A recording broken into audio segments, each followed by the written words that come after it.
तो सबसे अगर पहला जो वर्ष का पहला जो त्योहार है वो मकर संक्रांति ही आता है। और ऐसा कोई महीना नहीं है जिस महीने में कोई त्योहार नहीं होता भारतवर्ष में। भारत को कहते ही है त्योहारों का देश। यहाँ हर दिन हर पल और कहीं ना कहीं कोई ना कोई त्योहार मनाया ही जाता है, चाहे वो हिंदू धर्म में, चाहे वो मुस्लिम, क्रिश्चियन या कोई और अन्य धर्म है। तो हर धर्म में कोई ना कोई त्योहार, कोई ना कोई चीज तो होती ही रहती है। तो जितने ज्यादा त्योहार भारत में होते हैं तो सारे विश्व में ऐसा कोई देश नहीं है जहाँ पर इतने सारे त्योहार होते होंगे। और वो हर त्योहार हम बहुत खुशी से, बहुत आनंद से मनाते हैं। और हर धर्म की आत्माएं हर एक त्योहार में इन्वॉल्व भी होती है आजकल में। तो इस प्रकार के मतलब खुशी का भी माहौल हो जाता है। पूरे वर्ष में जो दिन होते हैं वो बहुत ही तनावपूर्ण होते हैं। घर परिवार में तनाव, ऑफिस में काम करते वक्त में, तो ये कुछ पल थोड़ा रंग मिल जाते हैं जहाँ पर आत्मा खुशी का अनुभव करती है, शांति का अनुभव, शक्ति का अनुभव करती है। और इस माध्यम से हम अपनी संस्कृति से, अपनी सभ्यता से जुड़े हुए भी रहते हैं। ये त्योहार जिन्होंने भी बनाए हैं उनका वो एक ही उद्देश्य था कि आत्माओं को अपनी संस्कृति से जोड़े रखें, अपनी सभ्यता से जोड़े रखें और साथ ही साथ आत्माओं के अंदर की जो मूल वैल्यूज हैं, जो मुख्य गुण हैं, मूल गुण हैं, उनके साथ में उनको जोड़ के रखें। तो उसी में से ही एक ये जो पर्व आता है मकर संक्रांति, साल की शुरुआत है। साल की शुरुआत कैसी होनी चाहिए? लेकिन सिर्फ साल की ही शुरुआत नहीं, वो तो हमारे हर दिन की शुरुआत कैसे होनी चाहिए उसका भी वो एक प्रकार से दर्शन हमको कराता है। हम कहते हैं मकर संक्रांति और लोग कहते हैं कि इस आज के दिन, मकर संक्रांति के दिन, सूर्य जो है मकर राशि की तरफ बढ़ता है, मकर राशि में जाता है, संक्रमण करता है। संक्रमण को कहते हैं मूवमेंट मतलब चले जाना। बात सिर्फ मकर राशि की नहीं। और दूसरा जो शब्द आता है संक्रांति, एक तो उसका अर्थ संक्रमण भी होता है और दूसरा संस्कारों की क्रांति भी होता है। अर्थात हमें अपने जीवन में अपने संस्कारों के अंदर परिवर्तन लाना है। सारे विश्व में समय अनुसार अनेकानेक क्रांतियां हुई। जैसे भारत जब आजाद हुआ तो आजादी की क्रांति उस समय हुई। फिर जब आजाद होने के बाद में भारत देश को अन्न की कमी होने लगी तो फिर ग्रीन रिवॉल्यूशन हुआ, मतलब हरित क्रांति जिसको कहते हैं, है ना। तो समय अनुसार ये क्रांतियों की परिभाषा कहें या क्रांतियां अलग अलग होती गई। लेकिन आज जिस क्रांति की सारे संसार को जरूरत है वो है संस्कारों की क्रांति, संस्कारों में परिवर्तन की क्रांति। ये जो पर्व है, ये क्रांति, ये परिवर्तन लाने का सूचक है, दर्शक है। ये दर्शन हमको कराता है और इसीलिए इस पर्व में जितनी भी सारी बातें की जाती है उसका आध्यात्मिक पहलू है, आध्यात्मिक अर्थ है।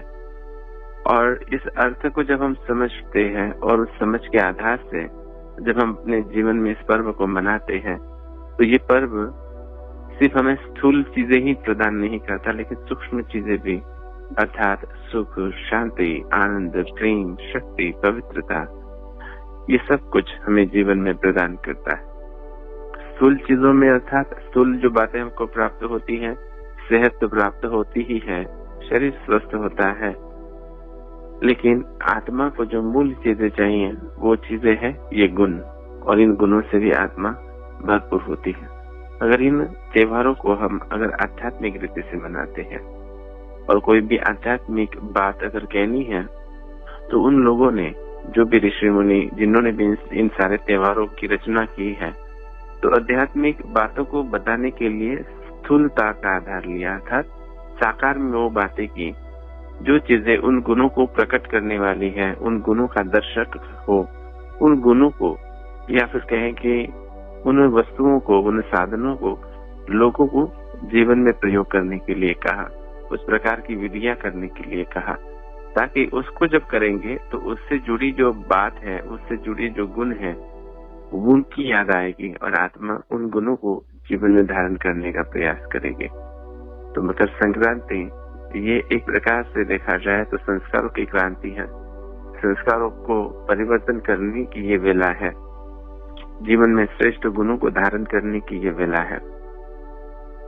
और साथ ही साथ जीवन में परिवर्तन के समय, अर्थात जब भी कोई परिवर्तन होता है, चाहे वो संसार का परिवर्तन हो, चाहे व्यक्ति के जीवन में परिवर्तन हो, जब बहुत कुछ सुखमय समय रहता है और अचानक जीवन में दुख आता है, तो ये भी एक प्रकार का संक्रमण है, हलचल है। जब कोई व्यक्ति बहुत ही हमसे प्रेम करता है, जब वो जीवन से चला जाता है हमारे, चाहे वो शरीर छोड़ दे या फिर और कोई कारण की वजह से चला जाए, तो वो भी एक प्रकार से संक्रमण अर्थात मूवमेंट या हलचल वाला समय होता है। कोई बिजनेस में बहुत बड़ी समस्या आ जाए और हमारा दिवाला निकल जाए और ऐसी अन्य कोई भी बात हो जाए, तो वो भी जीवन में आने वाली समस्या या मूवमेंट है, हलचल है। तो ऐसी सारी परिस्थितियों में भी हमने कैसे रहना है, स्थिर रहना है, अचल रहना है, अडोल रहना है, इस बात का भी ये पर्व हमको, ये बात भी हमको समझाता है। तो संस्कारों में जो परिवर्तन करना है वो ये है कि हर समय अचल और अडोल रहना है। तो समय है परिवर्तन का और हर पल में परिवर्तन हो रहा है, चाहे वो शरीर में हो, चाहे वो प्रकृति में बाहर की, या फिर मनुष्य आत्माओं के स्वभाव संस्कार में हो। तो दोनों तरफ काम हो रहा है। एक तरफ परमपिता परमात्मा शिव बाबा हम आत्माओं को तमो प्रधान से तत्व प्रधानता की तरफ लेकर जा रहे हैं, लेकिन दूसरी ही तरफ आत्माएं तमो प्रधानता की चरम अवस्था को प्राप्त कर रही है। तो दोनों चीजें हो रही है एक ही समय पर, मतलब ये जो परिवर्तन है ये दोनों तरफ हो रहा है। लेकिन अभी किसकी तरफ हमको जाना है, कौन सा परिवर्तन हमको जीवन में करना है, और जो परिवर्तन हमको तमो प्रधानता से सत्व प्रधानता की तरफ लेकर जाएगा, हमारे जीवन को श्रेष्ठ बनाएगा, वो कौन सा परिवर्तन है और उसके लिए क्या क्या जीवन में बातें करनी है, ये बातें इस मकर संक्रांति के निमित्त आत्माओं को समझाने का प्रयास उन महान आत्माओं ने किया है। इसीलिए रास कहे, समय कहे, साल की शुरुआत कहे, वो स्थान, समय, वो सारी चीजें बहुत सोच समझ कर उन्होंने की है। तो दोनों भी चीजें मेंटेन करनी थी, दोनों भी चीजें शक्तिशाली करनी थी। गुणों से भी शक्तिशाली करना था, तो आत्माओं को स्थूल रूप से अर्थात शारीरिक रूप से भी स्वस्थ करना था, जिसको कहेंगे शारीरिक हेल्थ, मानसिक हेल्थ, सोशल हेल्थ। ऐसे सर्व प्रकार से आत्मा को स्वस्थ करना था। तो इसके लिए ये सारे पर्व आज भी हम मनाते हैं, और उसमें से ही ये है हमारा मकर संक्रांति का पर्व। मकर संक्रांति के दिन कहते हैं ना, सूर्य अपनी राशि को बदलता है, अर्थात ही अभी हमने जो बात की कि जब भी कोई परिवर्तन होता है तो उस समय में हमको किस प्रकार से अपने मन की अवस्था को रखना है। दूसरी बात, अब करते क्या क्या है हम मकर संक्रांति के दिन, तिल गुड़ देते हैं एक दूसरे को।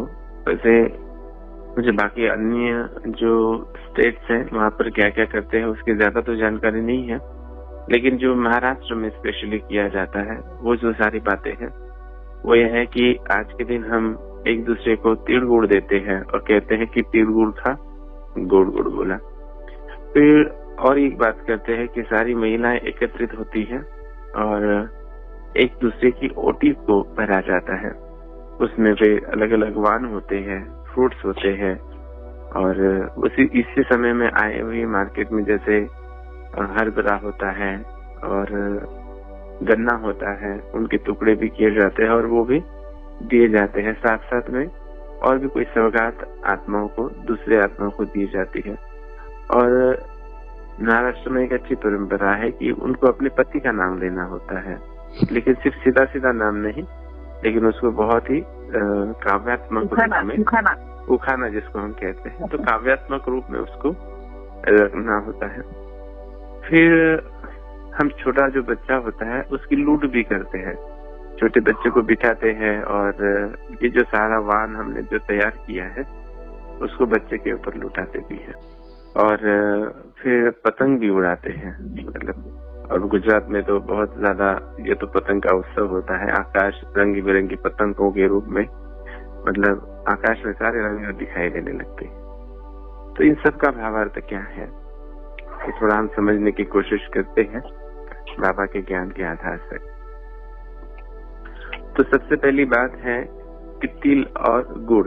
हम सबको पता है कि तिल और गुड़ ये दोनों भी बहुत हेल्दी है शरीर के लिए। तिल का तेल और ये गुड़ ये दोनों भी बहुत हेल्दी है और निरंतर खाने भी चाहिए। टेस्टी भी होते हैं और हेल्दी भी होते हैं दोनों भी। और इनका कॉम्बिनेशन हमेशा शरीर को बहुत ताकत प्रदान करता है। और तिल के तेल का महत्व बहुत है शरीर के मालिश के लिए। बच्चों की जब छोटे होते हैं तो उनकी मालिश करने के लिए तिल का तेल ज्यादा प्रयोग में लाता है। हड्डियों को मजबूत करने के लिए तिल का तेल बहुत कारगर है। और आज भी हमने अपने खाने में कहे तिल तो प्रयोग करते ही है और करनी भी चाहिए और रोज 1 चम्मच तो भी खानी ही चाहिए। और ताकि शरीर की जो बोन्स है उसमें पूरी ताकत आ जाती है। और गुड़ भी भोजन के बाद में यहाँ पर खाने की परंपरा तो भारत में पहले से ही है, लेकिन आज के दिन स्पेशली तिल और गुड़ दोनों को मिक्स किया जाता है। तिल ये सूक्ष्म है ना, और गुड़ में मिठास है। सो देखा जाए वैसे तो तिल ये आत्मा का भी प्रतीक है तो ये मन का भी प्रतीक है। सो ये तिल जो है अपना आत्मा का भी प्रतीक है तो साथ साथ मन का भी प्रतीक है, क्योंकि ये दोनों सूक्ष्म में है। इन स्थूल नेत्र से तो दिखाई नहीं देते हैं। तो सूक्ष्म से सूक्ष्म क्या दिखाना, अगर दिखाना है अगर तो सूक्ष्म से सूक्ष्म अगर प्रकृति में है वो तो तिल का बीज भी है और उसका आकार भी देखो एक तिलक के समान है। तो प्रकृति में चीजें भी ऐसी चुनी गई है इन महान आत्माओं के द्वारा कि जो बराबर उसकी पूरक हो, उसको समर्पक हो। तो वर्तमान समय में हम देखते हैं कि आत्मा या फिर उसका मन जो है अनेक नकारात्मक विचारों से घिरा हुआ है, नकारात्मक संस्कारों से घिरा हुआ है। अगर जीवन में सच्चा सुख चाहते हैं, शांति चाहते हैं, आनंद चाहते हैं तो मनुष्यात्माओं को करना क्या है? तो अपने मन को, अपनी आत्मा को बहुत मिठास से भरना है। तो उन्होंने समझा कि मिठास से भरना है तो क्या है, तो गुड़ वो भी हेल्दी भी होता है और मिठास से भी भरा हुआ होता है। तो अपने मन को मिठास से भरपूर कर दे। अपना मन जब मिठास से भर जाएगा, मिठास मतलब सर्व आत्माओं के लिए शुभ भावनाएं, शुभ कामनाएं जब हमारे मन में निरंतर बहती रहेगी, हर एक आत्मा के लिए स्नेह प्रेम हमारे मन में होगा तो जीवन में मिठास आ जाएगी। क्योंकि जब मन ठीक होता है, मन अच्छा होता है तो हमारा शरीर स्वस्थ होता है, हमारा परिवार स्वस्थ होता है, समाज स्वस्थ और सारा विश्व भी स्वस्थ हो जाता है। तो मिठास अर्थात मन को मीठा बनाना है। कहते तिल गुड़ खा, गुड़ गुड़ बोला। अर्थात बोलने का ही क्यों कहा है, क्योंकि हम भी तो मुरली होने के बाद क्या कहते, कम बोलेंगे, धीरे बोलेंगे, मीठा बोलेंगे, सत्य बोलेंगे, सोच समझ कर बोलेंगे और दिन भर बाबा को याद भी करेंगे। कारण ये है कि संसार की ज्यादातर समस्याओं का, जीवन की ज्यादातर समस्याओं का कारण, पारिवारिक समस्याओं का कारण अगर देखा जाए तो ये वाणी ही है। जब हम वाणी में आते हैं, अगर ये वाणी अगर कड़वी रही तो सारे संबंधों को तोड़ देती है, और यही वाणी में अगर मिठास रही तो ये सारे संबंधों को जोड़ती भी है। तो वाणी संबंधों में का धागा है। हमारे सारे संबंध भी अगर टिके हुए हैं एक दूसरे के साथ में, हम सोशल में जब आते हैं, परिवार में जब आते हैं, संबंध में जब आते हैं, तो ये वाणी ही उन संबंधों को बिगाड़ने का या सुधारने का, श्रेष्ठ बनाने का साधन बन सकता है। वाणी के सिवाय तो आत्मा रह ही नहीं सकते, क्योंकि जो एक शक्ति प्रकृति ने हम आत्माओं को दी है, मनुष्य आत्माओं को दी है, वो है बोलने की शक्ति। अन्य आत्माओं को इस प्रकार से बोलने की शक्ति नहीं दी है, उनकी अपनी लैंग्वेज होगी, लेकिन जो बोलना, ये जो कला कहे, विशेषता कहे, शक्ति कहे, ये मनुष्य आत्माओं में ही है। लेकिन हमको बोलना भी तो है, तो कैसे बोलना है? हमेशा मीठा बोलना है। और ये मिठास तब आएगी जब हर एक आत्मा को हम आत्मिक स्वरूप में देखेंगे, उसके सत्य स्वरूप में देखेंगे, उनके गुणों को देखेंगे। और हर एक आत्मा के लिए कल्याण की भावना, शुभ कामना हमारे मन में रहेगी। उसके लिए आत्मीयता रहेगी, स्नेह रहेगा, रहम रहेगा, तो मन मिठास से भरपूर हो जाएगा। और हम सोचेंगे कि ये भी आत्मा परमात्मा प्यारे बाबा का बच्चा है। इस रूप में जब उसको देखेंगे तो मन मिठास से भर जाएगा। और जब मन में मिठास होगी तो वो वाणी में आ ही जाती है। कभी कभी कोई कहता है कि मेरे मुख से निकल गया, मुझे नहीं कहना था ऐसा, लेकिन निकल गया। क्यों निकल गया? ऐसे ही नहीं निकला। कारण ये था कि मन में उस आत्मा के लिए कोई ना कोई खटास, कोई ना कोई कड़वाहट जरूर थी, और वो वाणी के द्वारा निकल गई। क्योंकि जो अंदर है वही वाणी के द्वारा बाहर आता है। कोई अगर कहेगा कि मेरे मन में ऐसा नहीं था लेकिन मुंह से निकल गया, ऐसा नहीं हो सकता। उसका बीज कहीं ना कहीं अंदर में समाया हुआ रहता ही है। उसके लिए असंतुष्टता का भाव हो सकता है, उसके लिए कोई नकारात्मक भाव हो सकता है उसने हमारी कोई कामनाएं और इच्छाएं, अपेक्षाएं उससे जो है वो उसने पूरी नहीं की हो सकता है उसने हमारी जो आत्माएं हैं, हमारे जो संबंध संपर्क की आत्माएं हैं, उनसे ठीक से व्यवहार नहीं किया हुआ हो, हमारे लोगों को बार बार कोई ना कोई कारण से तकलीफ देता हो। ये कोई ऐसे बहुत सारे कारण हो सकते हैं। और फिर हम कहते हैं कि मुझे कहना नहीं था। ऐसी बात नहीं, कुछ न कुछ अंदर में वो कड़वाहट थी। आज के दिन क्या करना है? आज साल की शुरुआत का त्योहार है ये, तो साल की शुरुआत कैसी करनी है? तिल के साथ गुड़ को मिलाना है, अर्थात आत्मा अर्थात अपने मन को मिठास से भरपूर कर देना है। और वो मिठास क्या है? वो है गुणों की। जो प्यारे परमात्मा शिव बाबा हम आत्माओं को बताते हैं कि हे आत्मा, हे बच्चे, तुम गुणों का स्वरूप हो। दिल में गुड़ मिलाने का जो प्रतीक है, तो वाणी को मिठास से भरपूर कर देना, क्योंकि सर्व संबंधों का जो आधार है वह है हमारी वाणी है। तो वाणी आत्माओं से जोड़ती है, दो आत्माओं को एक दूसरे से जोड़ती है, परिवार को जोड़ के रख सकती है, तो सारे विश्व को भी जोड़ने का आधार ये वाणी ही है। क्योंकि वाणी जब प्रयोग में आती है, अगर सही रीति से आई तो सारे विश्व को स्वर्ग बना सकती है, और वही नकारात्मक रूप में आई तो ये सारे विश्व को नरक भी बना सकती है। और ऐसे एग्जाम्पल हमारे सामने है। महात्मा गांधी जी की वाणी वो जोड़ने वाली थी, वही हिटलर की वाणी संसार को नरक बनाने के लिए भी कारण बनी। ऐसे बहुत सारे लोग हैं। तो ये वाणी में सबसे ज्यादा है मिठास होनी चाहिए। तो आज से हम संकल्प करते हैं कि हम सदैव जो रोज मुरली के बाद में कहते हैं तो उसको प्रैक्टिकल में लाएंगे, चाहे कुछ भी हो जाए, चाहे कोई अत्याचार करे, अन्याय करे, चाहे कोई हमारा मतलब एक प्रकार से अपमान करे, ग्लानि करे, निंदा करे, हमें ऐसा कुछ हमारी ऐसी ग्लानि करे या बदनामी करे जो हमने नहीं की है, फिर भी हमको बोलना कैसे है? मीठा बोलना है। प्रयास नहीं, बोलना ही मीठा है, क्योंकि हमारा स्वभाव ही मिठास से भरपूर है, मधुरता वाला है। इसलिए भूले चुके भी हमारे मुख से कभी कोई कटु वचन नहीं निकले, क्योंकि हम महान आत्माएं हैं, परमात्मा के बच्चे हैं। हमको ये ध्यान रखना है। तो आज की मकर संक्रांति में सबसे पहले संस्कारों में जो परिवर्तन करना है, वो जो क्रांति लानी है, वो है हमारी वाणी में।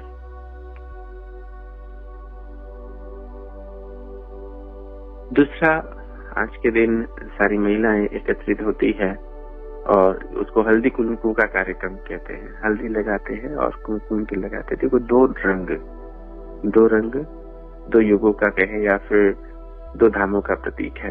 एक है सुखधाम और दूसरा है परमधाम। लाल जो कलर है वो परमधाम का प्रतीक है, और गोल्डन येलो जो कलर है, हल्दी का कलर, वो सुखधाम का प्रतीक है। तो आत्मा जब मिठास से भरपूर हो जाती है तो उसको तिलक मिलता है, हल्दी और कुमकुम जिसको हम कहते हैं। तो आत्मा के जीवन में स्वर्ग का प्रवेश होता है, उसका जीवन स्वर्ग के समान हो जाता है। दूसरी बात, उस समय हम सभी महिलाएं एकत्रित होती हैं। देखो, महिलाओं का ही ये त्योहार क्यों कहा गया है? मुझे ऐसे लगता है कि इस पुरुषोत्तम संगम युग पर परमपिता शिव परमात्मा प्यारे ब्रह्मा बाबा के द्वारा माता और बहनों को हमेशा आगे रखा है ना। बाबा ने ये ज्ञान का जो कलश है माता और बहनों के मस्तक पर, सर पर रखा हुआ है। जिम्मेवारी विश्व को परिवर्तन करने की माताओं को दी है। और अगर देखा जाए तो ये स्पेशली त्योहार सारे संसार के लोग तो मनाते हैं, लेकिन माताओं में ये खास होता है। सुनो भाई, पीछे का रीजन ये भी है ना, जितने माताओं ने सहन किया है, उसके बाद में दूसरी बात ये कि जितनी माता इकोनॉमी करती है, बहुत सी बातें हैं, इसीलिए बाबा ने आगे रखा। वो सारी विशेषताएं तो है ही है। हाँ। और ये मतलब इसीलिए इस त्योहार में विशेष करके माता और बहनों को रखा हुआ है निमित्त। तो बाकी सारे लोग तो तिरगु खाते हैं, लेकिन सेलिब्रेशन जो है वो माताएं करती है। ठीक है, ये भी आधार है कि हर त्योहार में देखा जाए वैसे तो माताएं और बहनें ही उसको सेलिब्रेट बहुत अच्छी तरह से करती है, और सभी करते हैं, लेकिन माता और बहनें रहती, क्योंकि माताएं जो है मुख्य आधार है घर परिवार को संभालने का, चलाने का। माता ही, या फिर एक कहते हैं ना कि माता ही सारे संसार को स्वर्ग बना सकती है, तो अगर वही माता तो संसार को नरक भी बना सकती है। वो आत्मा की बात है वास्तव में, लेकिन अगर माता तो जगत माता है, हमेशा कहते हैं। तो इसीलिए सारे देवियों का जो नदियों का नाम भी माताओं के नाम के ऊपर है, क्योंकि माताओं में उतनी श्रेष्ठता, उतनी महानता, उतनी दिव्यता होती है बहनों में। इस त्योहार में भी सारी माताएं एकत्रित हो जाती है, और उस दिन ऊटी को भरा जाता है, एक दूसरे को दान देते हैं। जो भी उनके पास में अलग अलग प्रकार की चीजें एकत्रित करती हैं। वान देना उसको कहते हैं मराठी में, वान है ना। और अलग अलग प्रकार के वान होते हैं जो उस समय ऊटी में भरा जाता है। साड़ी का पल्लू लिया जाता है, उसमें भरते हैं, और उसमें कहते हैं कि भगवान का नाम लो। वास्तव में ये सारे वान में सबसे बड़ा जो वान है वो है भगवान। वान का अर्थ होता है प्रकाश, है ना। तो वो वान तो देते ही है अलग अलग, जिनकी जैसी आर्थिक अवस्था होगी वो आर्थिक अवस्था के अनुसार वो चीजें तो लाती ही है देने के लिए वान। और फिर कहते कि नाम लो अपने पति का। वैसे आत्मा का अनाधिपति तो एक परमात्मा है, भगवान ही है। तो जो विशेषताएं, जो सर्व बातें, सर्वगुण जो भगवान में है, परमात्मा में है, वो किसी मनुष्य आत्मा में तो हो नहीं सकते। कोई में कोई गुण होगा, लेकिन अगर सर्वगुणों की बात अगर करें तो वो तो भगवान ही है। तो वो भगवान का नाम लेते हैं। एक मिनट,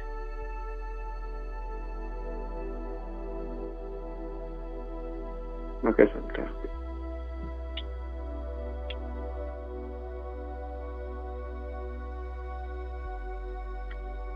तो इसीलिए भगवान के नाम के लेने की बात है, तो इसीलिए वो फिर याद करते हैं अपने माशूक को। वास्तव में अपने पति को और माशूक को याद करने की बात नहीं है, अपने परमात्मा पिता को, भगवान को याद करने की बात है। और काव्यात्मक रूप में याद करना होता है उस दिन, अर्थात महिमा के साथ में, उनकी विशेषताओं के साथ में उनका नाम लेना होता है। ऐसे हम भी आत्माएं रोज इस पुरुषोत्तम संगम युग पर जब भी योग करते हैं, जब भी बाबा को याद करते हैं, तो सिर्फ बाबा ही नहीं कहते, बाबा तो कहते ही है, लेकिन साथ साथ में उनके गुणों को, विशेषताओं को, उनके कर्तव्यों को याद करके फिर बाबा को याद करते हैं। तो ये नाम लेने की जो बात है वो है परमपिता परमात्मा शिव बाबा के नाम को याद करना। तो नाम का भी दान दिया और बाकी सारी चीजों का भी दान दिया है उस समय। तो सबसे पहले तिलक भी लगाते हैं, और तिलक तो बताया कि परम धाम अर्थात परमात्मा अपने घर की, परमपिता परमात्मा का जो घर है परम धाम की याद दिलाते हैं, और सुख धाम की भी याद दिलाने का वो प्रतीक है। और दान देना, जीवन में सर्व दुखों की वजह क्या है? क्योंकि हम आत्मा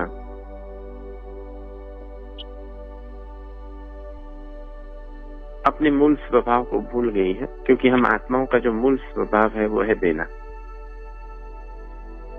तो आज के दिन हम दान देते हैं, अर्थात देना है। क्या देना है? और हम सभी जानते हैं कि देना क्या है।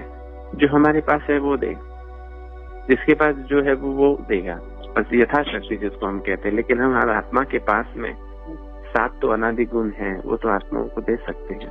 वो है ज्ञान, पवित्रता, सुख, शांति, आनंद, प्रेम और शक्ति। इन 7 गुणों का दान देना है मन से निरंतर।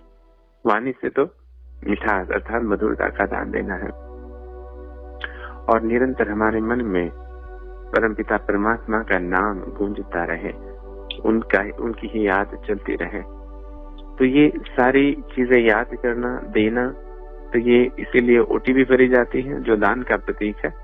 जब मनुष्य आत्मा अपने जीवन में अपने स्वभाव में रहेगी, सदैव मैं आत्मा दाता हूँ, और निरंतर देने का ही ख्याल उसको रहेगा, कभी लेने का नहीं, तो उसका जीवन सुखधाम अर्थात स्वर्ग हो जाएगा। इसलिए ओटी भरी जाती है। ओटी भरना अर्थात उनके लिए उनको दान देना। तो हम सभी को एक दूसरे को दान देना है, तो इसी का ये प्रतीक है। तो साल की शुरुआत में ही दान से शुरुआत करते हैं। दान एक दिन तो नहीं करना है, वो तो निरंतर की प्रक्रिया है। जो गट्ठे होते हैं उसको हम लोग छालते हैं उसके ऊपर, और कभी चॉकलेट या फिर उसमें और भी कोई सारी चीजें लूट करते हैं, और सारे लूटते हैं। वास्तव में ये परमपिता परमात्मा शिव बाबा इस समय जब संक्रमण चल रहा है, परिवर्तन का समय चल रहा है, इस संगम युग पर सर्व खजानों को हम बच्चों के ऊपर लुटाता है। तो ये जो बच्चे के ऊपर ये जो सारी लुटाते हैं सारी चीजें, तो हम आत्मा बच्चा, और इस समय संक्रमण का समय अर्थात परिवर्तन का समय जो चल रहा है, इस समय में प्यारे बाबा शिव बाबा सर्व खजानों की लूट हमारे ऊपर करता है। कहते हैं ना, लूट सके तो लूट, देने वाला लुटा रहा है, लूट सके तो लूट। तो ये लूट है, ये ऐसी लूट है जिसमें जो चाहिए वो हम आत्माओं को मिल सकता है। सर्व खजाने, सर्व वरदान, सर्व शक्तियाँ, सर्व गुण, सर्व प्राप्तियाँ इस समय हमको मिलती है।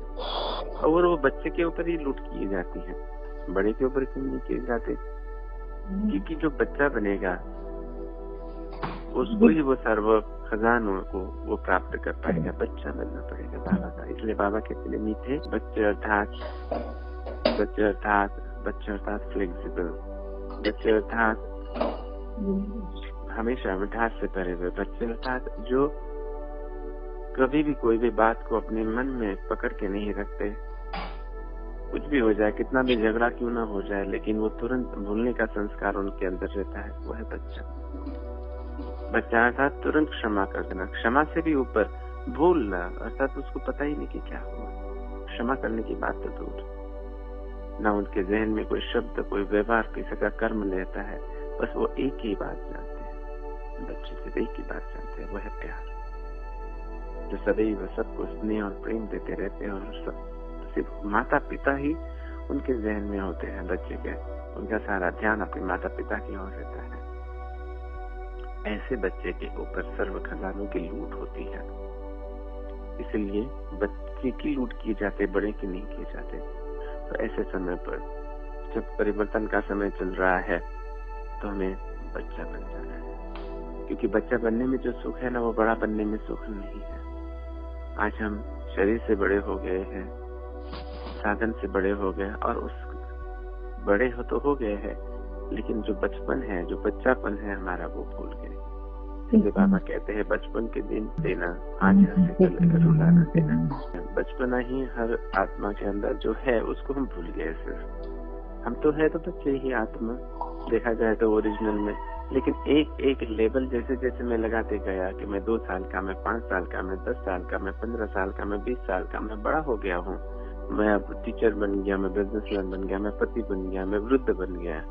ये पहचान न होने के कारण आत्मा को, ये आत्मा ने अलग अलग अपनी अपनी पहचान देते गए, जो संसार ने उसको बताई, चाहे वो देह की हो, साधन की हो, संपत्ति की हो, चाहे वो कोई कार्य व्यवहार की हो, कोई औहदे की हो। ये पहचान जो संसार उसको देते गया, उसको ही वो बताती। लेकिन अभी प्यारे बाबा हमको एक पहचान देते कि बच्चे तुम कौन हो, आत्मा हो, मुझ परम पिता परमात्मा पिता के बच्चे हो। तो ये पहचान जब हमको मिल जाती है तो बचपना वापस आ जाता है हमारा। हम तो हमेशा बच्चे ही रहते हैं बाबा के। और फिर बाबा रोज हम बच्चों को दिव्य गुणों से, वरदानों से सजाते हैं, नए नए वरदान देते हैं और हमें अपने मूल गुणों को याद दिलवाते हैं कि बच्चों तुम कैसे हो। और धीरे धीरे हम देखते जा रहे हैं कि हमारा मन बहुत बच्चे जैसा होता जा रहा है। बातों को भूलना, परिवर्तन करना, ये बहुत सहज होता जा रहा है हम आत्माओं को। इसलिए देखें, बहुत ज्यादा समय तक, और बहुत ज्यादा तो क्या मैं कहता हूँ कि कुछ भी थोड़ा ऊंच नीच हो जाता है तो बहुत जल्दी हमको रियलाइज हो जाता है, बिल्कुल बच्चा बनकर हम उसको क्षमा भी मांग लेते हैं, माफी भी मांग लेते हैं और फिर से उन बातों को हम नहीं करते, क्योंकि बच्चे है ना, जल्दी रियलाइज हो जाता है हमको और हम वो परिवर्तन कर देते हैं।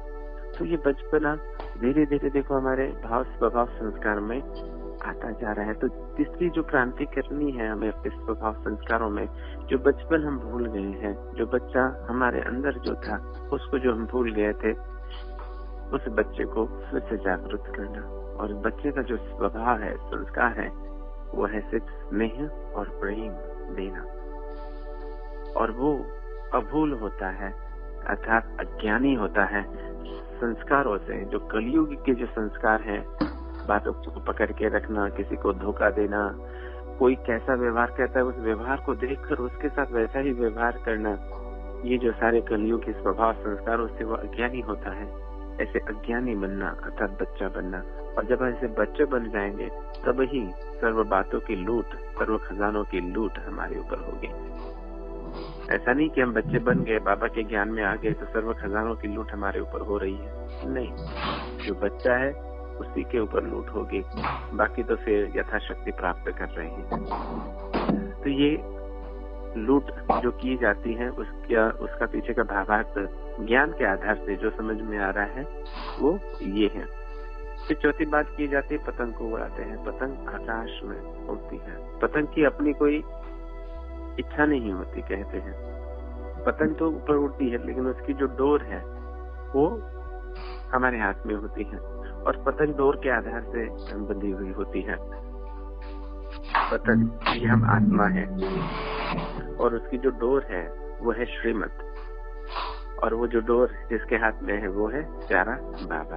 तो हमने करना क्या है, हम आत्मा की जो डोर है उस डोर को हमेशा पकड़ के रखना है, अर्थात प्यारे बाबा को, प्यारे बाबा के हाथ में अपने जीवन की डोर दे देना है। तो वो फिर जो जैसा चाहे वैसे हमको चलाए।